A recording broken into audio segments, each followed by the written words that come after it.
Müharibənin sonundakı konferansa, Versal Washington konferansı.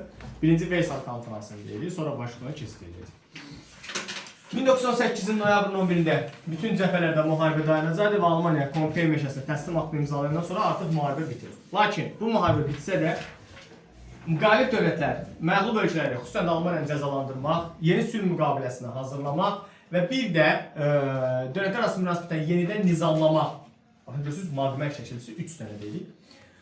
Bu nizamlamaq adı ilə Versal konferansını sağlayacaq. Versal konferansı 1919-1920-ci illəri əhatə edir və Versal konferansı 1919-un yanvarın 18-də çağırılır. Niyə 18 yanvarda? Çünki 1871 yanvarın 18 tarixi buna görə sevirəm mən tarixi. Buna görə çox mükəmməldir. 1871-in yanvarın 18-də Almaniya Versal sarayında imperiya eləmişdi özünü və Fransanı məğlub eləmişdi, diktə eləmişdi müqaviləni. Elə eyni gündə də Versal konferansını çağıraraq Almaniyanın məğlub olmasıyla bağlı bir konferansı elan edəcək. Lakin Versal konferansı dəvət olunmamışdı məğlub dövlətlər və bir də Çar Rusiyası, daha doğrusu Sovet Rusiyası, artıq o dövrdə Sovet Rusiyası idi. Sovet Rusiyası çağırılmamışdı, ona görə ki separat həftə imzalayıb bunları yarı yolda qoymuşdu. Həm də o dövrdə İngiltərə Fransanın marağına zidd bir dövlət yaranmışdı Sovet Rusiyasında. Məğlub dövlətlərdə ona görə çağırılmamışdı, zaten məğlub idilər və cəzalandırırdılar onu. Amma müqavilələr hazırlananda o dövlətlərə ultimatum formasına çağıracaqdı, deyəcəklər imzalayın. Yəni bir növ belə deyək də, ultimatum formasını verəcək. Yəni sən bundan razısan, razı deyilsən söhbəti yox idi. Yəni ancaq konkret sənədi qoyacaq qabağına imzalarını söhbət edəcək. Versal konferansı ABŞ prezidenti Woodrow Wilson'un 14 maddə prinsip əsasında hazırlanmışdı. 14 maddənin hamısını bilməyə ehtiyac yoxdur. İlk üçünü bilsəniz kifayətdir. Bunlar hansılardır? Gizli diplomatiyadan, orada Ruska formasında qeyd olunur laf başda.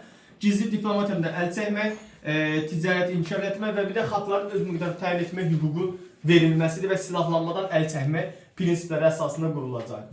Versal konferansında qalib dövlətlər məğlub ölkələrlə bağlı müqavilələr hazırlanacaqdı. Bu müqavilələr hansılar idi? Birincisi Almaniya ilə Versal müqaviləsi özü ilə imzalanacaqdı. Avstriya ilə Saint-Germain idi 1919-da. Sonra Bolqaristanla Ney idi, Macarıstanla Trianon idi və Osmanlı ilə Sevr müqaviləsi 20-ci illərdə imzalanacaqdı. Bizə burada ən əsas maddəsini bilməyimiz olduğu vacib element Versal müqaviləsidir. Versal müqaviləsi imzalanacaqdı 1919-un iyunun 28-də. Niyə iyun ayı, niyə 28-i? Çünki burada da 1-ci Dünya müharibəsinin başlandığı gün idi. Ona görə də 1919-un Versal'ı. Versal'ın 2 şərti var. 1. Mülki və sərhədlər. 2 isə hərbi bəndlər olacaq. Mülki sərhədlər nə idi? Mülki sərhədlər Almaniya Fransadan aldığı Elzas stratejiyanı geri qaytarmalı idi. Bu bir. Sonra Sar vilayətini, baxın burada diqqətli olun terminə. Sar bölgəsini, yəni vilayətini, millətlər cəmiyyətini izah edəcək. Millətlər cəmiyyətinə verəcək nəzarətinə 14 il müddətindən sonra xalq özü səs verməlidir. Ya Fransanın tərkibində qalmalıdır, ya da Almaniyanın. Amma Sardakı daş kömür hövzələrinin istifadəsini birbaşa verəcəkdi şeyə. Ona da daxil Fransanın tərkibində. Yəni Fransa oradan istifadə edəcək. Bir növ müharibənin törətdiyi fəsadları aradan qaldırmaq istəyir, təzminat niyyətindədir. Sonra, bundan sonra Almaniya öz ərazilərini tamamilə müstəmləkəni itirəcəkdi. Hətta Qərbi Poznan və Prusiyanı verəcəkdi. 18-ci süqut edən Polşa dövlətinin yaranmasına töhfə verəcəkdi. Yəni Polşa dövləti yaranacaqdı. Bir çox ərazilərini itirəcəkdi, müstəmləkəni əl keçəcəkdi və Avstriya ilə birləşməsinə öhdəlik götürməyəcəkdi. Avstriya bilirsiniz də kiçik Almaniya dövlətidir. Yəni Almanların davamçısı olan bir dövlətdir. Ona görə də onunla da birləşməsi öz öhdəsinə götürəcəkdi. Birləşməyəcəyini dair. Sonra hərbi şərtlər nə idi? Ordu 100 mindən artıq ola bilməzdi və məcburi hərbi xidmət yox idi, könüllü hərbi xidmət idi. Bütün ağır texnika silahlarının hamısı təhvil verməlidir və bütün ağır texnika silahlarını istehsalını qəbul eləməyəcəkdi və qadağan eləyəcəkdi Almaniya. Müharibə təqsirkarı kimi isə təzminat ödəyəcəkdi. Və bunların məcbur olacaqdı Almaniya dövləti yeni hökuməti qəbul eləsin, çünki yeni müharibə apara bilməzdi, çünki gücü artıq yoxdur. Versal müqaviləsi ilə bayaq saydığımız digər müqavilələrlə elə oxşar cəhətdir, bir dənə Sevrə çıxmaq şərti ilə. Oxşar cəhət nə idi? Oxşar cəhət burada hər iki müharibədə iştirak edən məğlub dövlətlər öz ərazilərindən imtina eləməli idi, həmçinin təzminat ödəməli idi. Versalda ən mübahisəli məsələ təzminat məsələsi. Təzminatın miqdarının Almaniya təyin edilməsi ilə bağlı dövlətlər arası fikir ayrılığı var idi. Burada ABŞ hər nə qədər də, indi bunu gələcək təsir keçəcək, hər nə qədər də Almaniya əleyhdarı olsa da Fransanın və İngiltərə Avropada gözlənməsini istəmirdi. Ona görə Versalda maksimum dərəcədə Almaniyanın üstünə çox gedilməsinin qarşısını alırdı. Sonraki dövrlərdə Versal konferansında bir də hansı məsələ problemli məsələ? Şərq məsələsi. Artıq dünya dövlətləri bu şərq məsələsini həll etmək qərarına gələcək. Yəni Osmanlıla bağlı məsələni həll edəcək. Elə ona görə Osmanlıla imzalanacaq müqavilə 1920-ci ilin yayına qədər çəkəcəkdir Sevr müqaviləsi.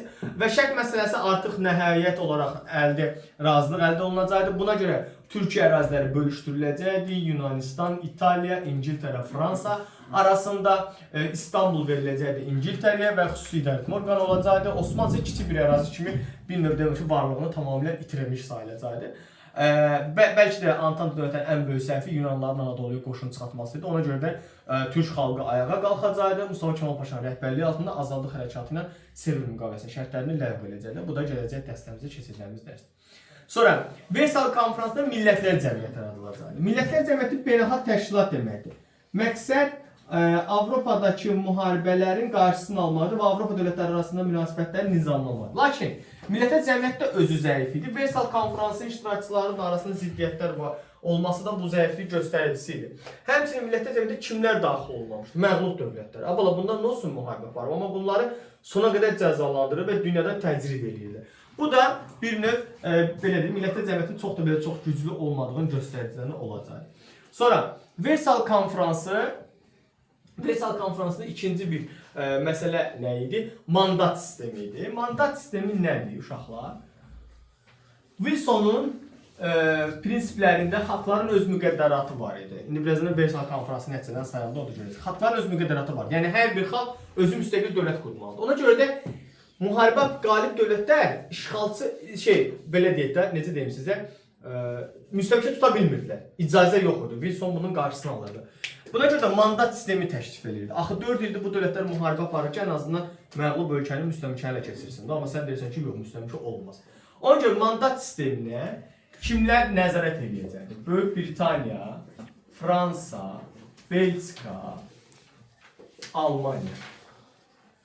Mandat sistemin tətbiq olunduğu ölkələr isə Osmanlının yaxın şərqdəki mülkləri, Almaniyanın uzaq şərq və Çindəki, Çində uzaq şərqdir, Afrikadakı mülkləri. Mandat sisteminə görə bu dövlətlər bu əraziləri itirdikləri, yəni bu qazandığı ərazilərdə sadəcə idarə etmədən məsuldur. Yəni işğal eləmirdilər. İdarə etmə eləyəcəklər. Sadəcə nəzarət eləyəcəklər. Mandat sisteminə görə bu ərazilər 3 kateqoriyaya bölünürdü. A, B, C. AB kateqoriyasına nəzarət eləyən ölkələr, xüsusən Böyük Britaniya, Fransa, yaxın şərqdəki Misir idi, Suriya idi, İraq idi, ərəb xalqlarını müstəqilliyə hazırlamalı idi. Yəni bunlar hələ heç nə başa düşmür, müstəqil olmaq nədir, dövlət olmaq nə deməkdir bilmirlər. Güya bunlar ingilislər öz dövlətlərinin nümunəsində bu dövlətləri yaratmaq istəyirlər. Amma əslində mandat sistemi müstəmləkəçiliyin bir alternativ yolu idi. Yəni təsir mexanizması eyni idi. İstədiyimi eləyə bilərdim. Sadəcə olaraq adı sadəcə olub nəzarətdir. Həmən bura nəzarət edirəm. Amma burada istədiyi hər şeyi eləyirdi mandat sahibi. C kateqoriyasına daxil olan ərazilər isə tamamilə mandat sahibinin özünə keçirdi. İlhaq sistemi sayılacaqdı. Və bununla da bu prosesi müstəmləkə məsələsini çox da belə deyim, müstəmləkəçinin qarşısını ala bilməzlər axı. Çünki qalib dövlətlər deyəcək, mən niyə savaşmışam 4 il? Mən savaşmışam ki, filan əraziyə. İndi sən bilirsən, filan əraziyə ələ keçirmir. Ona görə güzəştlər olunurdu deyə bu sistemi tətbiq elədi. Alternativ yol sistemi tətbiq elədi. Sonra burada indi Versal konferansının nəticələrinə baxırıq uşaqlar. Versal konferansının nəticəsi budur ki, orada vərəqlə oynamayın. İtaliya narazı qalır. İtaliya niyə narazı qalır? Ona görə narazı qalır ki, İtaliya 15-ci ildə vəd eləmişlər ki, bəs ərazilər verəcək, ərazilər vermir. Ərəblər narazı qalır. Bunlara demişlər, müstəqillik verəcək, müstəqillik verilmədi. Çünki bu dövlətlər, mandat sahibi olan ölkələr bu dövlətləri hələ işğal altında saxlamaya çalışırdı, müstəqilliyə yanaşmırdı. Sonra Çin narazı qalacaqdı. Çin niyə narazı qalacaq? Versal konferansda Woodrow Wilson prinsipinə görə xalqların öz müqəddəratı və dövlətin belə deyək də ərazi bütünlüyü məsələsi var. Çin deyir ki, bəs mənim mülklərimi də Ha Yaponiya tutmuş, ha Almaniya tutmuş. Nə fərq oldu? Ona görə də Yaponiya verildiyi üçün narazı qalacaq. Versal konferansını təsdiqləməyən ABŞ olacaqdı. Çünki ABŞ Millətlər Cəmiyyətinə qoşulmur, tədrici siyasət yeridir. Buna görə də Versal konferansını təsdiqləməyəcək. Amma buna baxmayaraq yenə də Amerika Birləşmiş Ştatları bir növ belə deyək də bu müharibənin bir növ bəhrələnməsini istəyir, yəni özünə də nələrsə götürməsidir. Buna görə də 1922-ci ildə, 21-22-ci illərdə Washington konferansını çağırılacaq. Washington konferansında iştirakçı dövlətlər Böyük Britaniya, Fransa, Yaponiya və ABŞ olacaq. 3 müqavilə imzalanacaq. Bunun biri 4 dövlət müqaviləsi idi. 4 dövlət müqaviləsinə görə coğrafiyasını daha yaxşı bilən 3-cü qruplar deyək. Sakit Okeanda adalar var, bir çox adalar var, təqribən 100-ə yaxın, 1000-ə yaxın adalar var. O adaları bu dövlətlər öz aralarında bölüşdürür. Hərə öz mülkünün hüququnu tanıyır və qarşı tərəfə düşən adaların sayını qəbul edir və təsdiqləyir. Yəni ona qısqanclıq, revanşizm siyasəti yeridir. Başa düşdünüz? Bundan sonra Çinlə bağlı ikinci müqavilə Çinlə bağlı idi. Çinin ərazi bütünlüyü tanınır, Çinin müstəqilliyi tanınır və ABŞ-ın Çində açıq qapı siyasəti edilir. Bu iqtisadi tədbir sayılır. Açıq qapı siyasəti yeridiləcəkdir. Yəni ABŞ da digər dövlətlər kimi Çində ticarət etmə hüququ, imtiyaz əldə hüququ eləmək olacaqdır. Bu İngiltərənin 1842-nə oxşar cəhətdir. ABŞ-ın açıq qapı siyasəti yeritməsi isə Yaponiyadakı 1854-ün oxşar cəhət olacaq. Üçüncü müqavilə isə dənizlər haqqında müqavilədir. Burada nə edir? Dənizlərdə donanmalarda, söhbət Sakit Okeandakı donanmalardan gedir. Hərbi donanmaların sayı azaldılacaq, silahlandırma sayı azaldılacaq. Bir də İngiltərə 1588-ci ildən aldığı dənizlərdə üstünlüyünü ABŞ-la bölüşdürəcək. Bu müqavilələrin hamısı demək olar ki, Yaponiyaya qarşı. Çünki Yaponiya savaşda əldə elədiyi bütün hər şeyin üstünə xərc çəkdilər. Yaponiya bu 4 dövlət müqaviləsində bir çox adalar ələ keçirmişdi. İndi ABŞ deyir ki, yox, adalar bölüşdürürük. Tək sən deyilsən. Demək Yaponiya adalardan nə edirsən? Çıxardır. Yaponiya müharibə müddətində Çindəki olan Alman mülkləri ələ keçirmişdi. 20-yə yaxın məsələn, düzdür? İndi deyir ki, yox, elə şey yoxdur. Çinin ərazi bütövlüyü olmalıdır. Çin konkret ərazi bütövlüyü. Yəni Versalda Yaponiya verdiklərini Washingtonda Yaponiyada nə edilər? Aldılar əlinə. Dənizlərdə o dövrdə Yaponiya Sakit Okeanda ən çox hərbi donanmaya sahibidir və ən çox silahlanma istəyir. Deyirlər, yox, mənim 100 dənə hərbi gəmim yoxdur. Sən də 100 dənə hərbi gəmin olacaq, sən də 100 dənə hərbi gəmin olacaq. Artıq ola bilməz. Artıq icazə yox. Beləliklə Yaponiyanın ABŞ-a qarşı revanşizm siyasəti yaranacaq. 20-ci əsrdə revanşizm siyasəti yeritməsi Fransanın Yaponiyanın oxşar cəhət hesab edəcək. Və Washington konferansından da Yaponiya narazı kimi ayrılacaq. Ümumiyyətlə Versal-Washington sistemi niyə bir növ ziddiyyətli və niyə məhdud bir belə deyək də uğurlar nəticəsidir. Həm də bununla paraleldə qum üzərində yazılan bir sülh müqaviləsi sayılırdı. Çünki müharibə Avropanın siyasi xəritəsini dəyişir. Avropanın siyasi xəritəsi necə dəyişir? Burada Avstriya, Macaristan parçalanır, süqutu nəticəsində bir çox dövlət yaranacaqdır. Serbiya, Xorvatiya, Slovakiya, yəni Çexoslovakiya dövləti, Yugoslaviya dövləti yaranacaqdır.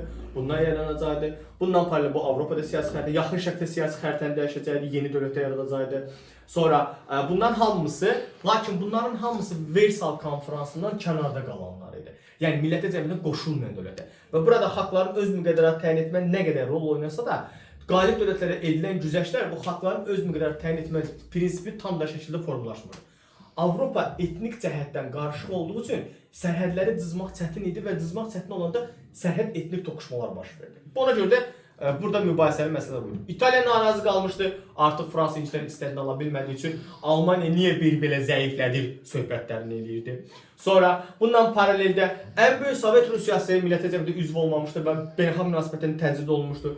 Avropanın mərkəzində Almaniya beynəlxalq münasibətlərin təcrid olunmuşdu və bunların hamısı Versalın zəifliyini göstərən amil idi və bunların hamısı Versalın gələcəkdə sadəcə bir növ belə deyil, 2-ci Dünya müharibəsinin toxumlarına atılmaz. Çünki Versal konferansı birbaşa sülh müqavilələrini hazırlamaqla bərabərində Almaniyanı çox pis alçatmaq deməkdir.